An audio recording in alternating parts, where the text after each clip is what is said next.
straight to the point na dapat naiintindihan nating mga Pilipino.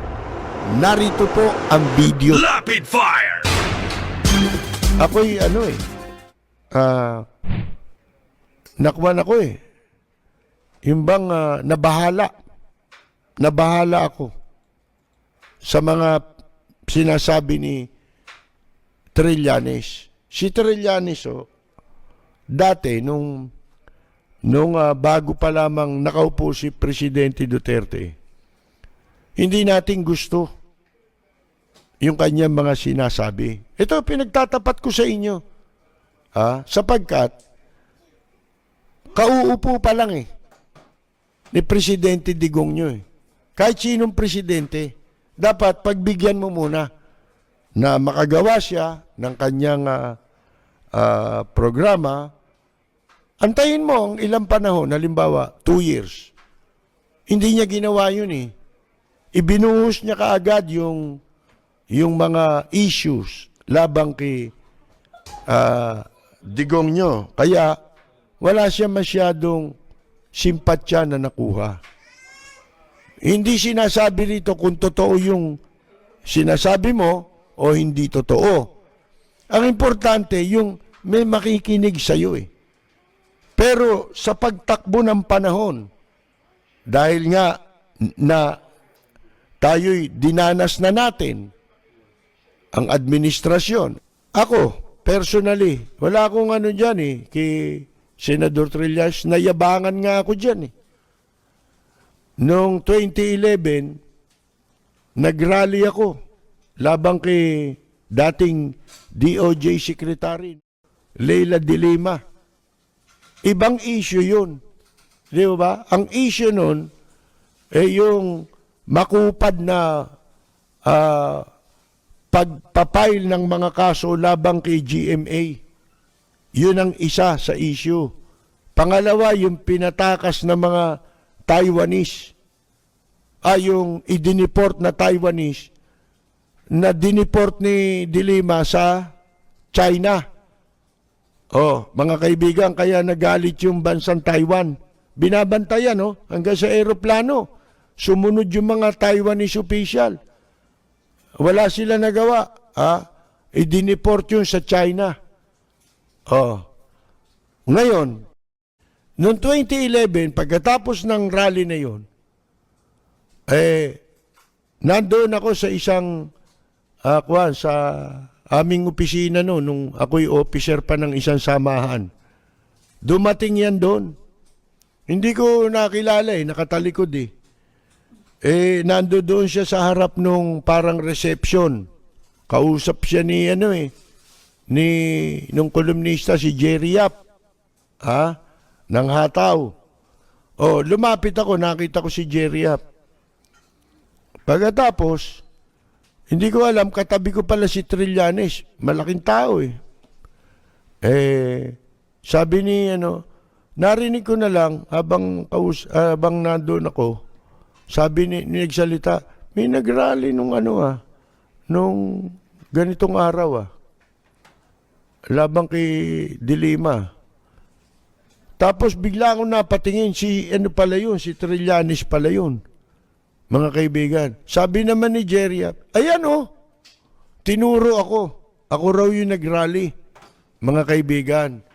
So, ang naging tingin sa akin ni Trillanes, sa tingin ko lang, ewan ko kung natural niya yun, na pagkatao, ang tingin ko kasi parang, minaliit ako Kasi parang ang tingin ko tinitigan ako ng mula ulo hanggang talampakan. Di ba ganun yung maliit ang tingin sa iyo ng tao, di ba? Kaya, sino ka ba? Tumalikod ako sa loob-loob ko. Pero ngayon, iba rin itong usapang ito. Kasi ito yung trabaho natin Dapat nyo maintindihan. Sasabihin nyo, yung iba, dati binabanatan mo si ganito, pinupuri mo ngayon. Pinupuri mo dati, binabanatan mo ngayon. Talagang ganun Hindi naman ako umingi sa kanila ng pere. Di ba? Mga kaibigan Wala naman hindi man nila ako empleyado May trabaho tayo. Di ba? Kung tama kayo, pupurihin natin. Kung mali kayo, sa issue ang balimbing, ganito. Nakikinabang ka rito, nung wala na ito, lumilipat ka na. Tapos iba na sinasabi mo, yes, sila Roque, yan, pwedeng balimbing. Kasi nakikinabang yan eh. Ako ba nakikinabang ba ako sa kanila? Hindi pwede. Di ba?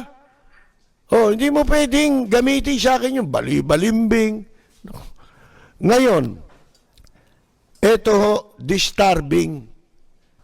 Pinaliliwanag niya rito, kayo na ang bahalang makinig at manood. Straight to the point na dapat naiintindihan nating mga Pilipino. Narito po ang video ni Senador Antonio Sani Trillanes. May I ask to former Senator, bakit po nyo sinabi na piki ang war on drugs? Ang statement po na yon na peke po ang war on drugs ni Duterte noong nakarang administrasyon. Ito po ay bunga nung nakalap namin na impormasyon at ebidensya nung kami ay nag-iimbestiga nila Senator Laila de Lima at dun sa aming sariling pagkalap na impormasyon at base na rin dito po sa testimonya, Mr. Chairman, ni Arturo Las Cañas sa ICC na naisumiting niya at nagkaroon na rin ng kopya dito po sa Quadcom at doon sa kanyang video. Sinabi niya po na ginagamit lang ang war on drugs ni Duterte para takutin ang sambayan ng Pilipino at takutin ang iba't ibang sektor ng lipunan para hindi siya paghinalaan dun sa kanyang sariling involvement sa illegal drugs. Kaya nga siya na-mention po na siya ang Lord of all drug lords. Ito po ay sinabi niya na mga kasabwat ni Duterte ay sina Michael Yang, Charlie Tan, Sammy Uy.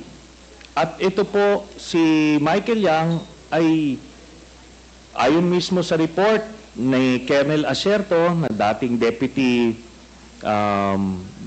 Director of the Drug Enforcement Group of the Philippine National Police.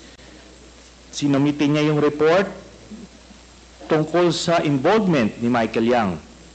Dito naman po, dun sa sinasabi niyo po, Mr. Chairman, na si Jimmy Guba na Customs Intelligence Police, sinasabi niya na si Michael Yang ang involved doon sa magnetic lifters na shipment. Ngayon po, lahat po yan ay nakalap namin. Pero ngayon po, kung dahil po doon, tinignan namin kung ano yung ebidensya na pwede naming malink ito. Kaya nga po, binalikan namin yung mga bank accounts na nakalap namin kay Duterte noong 2016. Tinitignan namin kung merong mga pumasok na pagkapirahan dito po sa kanya. At doon nga po kami nakakita na mga deposito sa sa mga accounts ni Duterte galing po dito po sa grupo ng mga drug lords na ito. Kaya yan po lahat na yan ay napagtagpi-tagpi namin.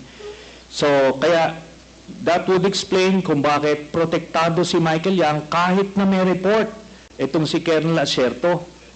Tapos hindi lang po yan, nung nilabas po yung report na yon, sa sobrang pagproteksyon nila kay Michael Yang, yung mismong gumawa ng investigasyon, yun yung gustong ipapatay at sinampahan ng kaliwat kanang kaso.